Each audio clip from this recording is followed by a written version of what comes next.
Je t'explique rapidement pourquoi je n'utiliserai pas Canva ou ChatGPT ou un générateur de logo gratuit pour faire mon logo professionnel.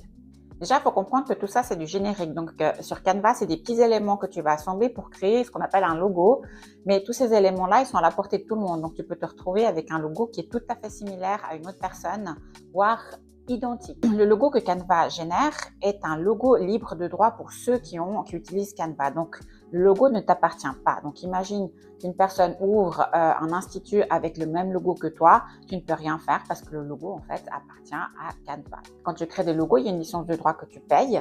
Donc, même moi, je ne vais pas reproduire exactement la même chose pour une autre cliente parce que le logo t'appartient et tu l'as payé et tu as une preuve comme quoi nous avons créé cette identité visuelle uniquement pour toi. Canva ne fait pas d'analyse stratégique. Ça veut dire que tu ne vas pas pouvoir analyser comment tu vois ton business dans 5 ans, bien analyser ta cible parce que c'est des éléments importants qui vont déterminer la manière dont on va créer ton identité visuelle. Donc tout ça, il n'y a pas. Tu choisis vraiment. Un peu comme aller chez le tatoueur. Tu vois un tatouage qui représente quelque chose qui t'est arrivé, mais il te donne un petit magazine et tu dois choisir quel papillon tu veux, tu vois. Enfin, ton logo ne sera pas adaptable. Ça veut dire on ne va pas faire les déclinaisons.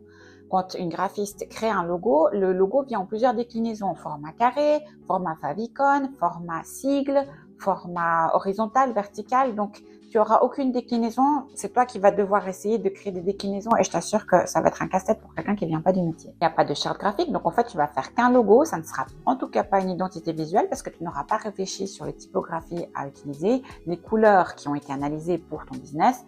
Donc tout ça, ça n'existe pas chez Canva. C'est tentant quand tu n'as pas du tout de budget ou pas du tout de moyens d'utiliser Canva ou ChatGPT, mais sache que sur du long terme, ça peut coûter très cher parce que ton identité visuelle sera visible sur ton site internet, sur tous tes supports de communication, sur tes cartes de visite, etc. Donc tout ce que tu vas développer autour de toi pour tes clients auront une image qui n'est malheureusement pas professionnelle.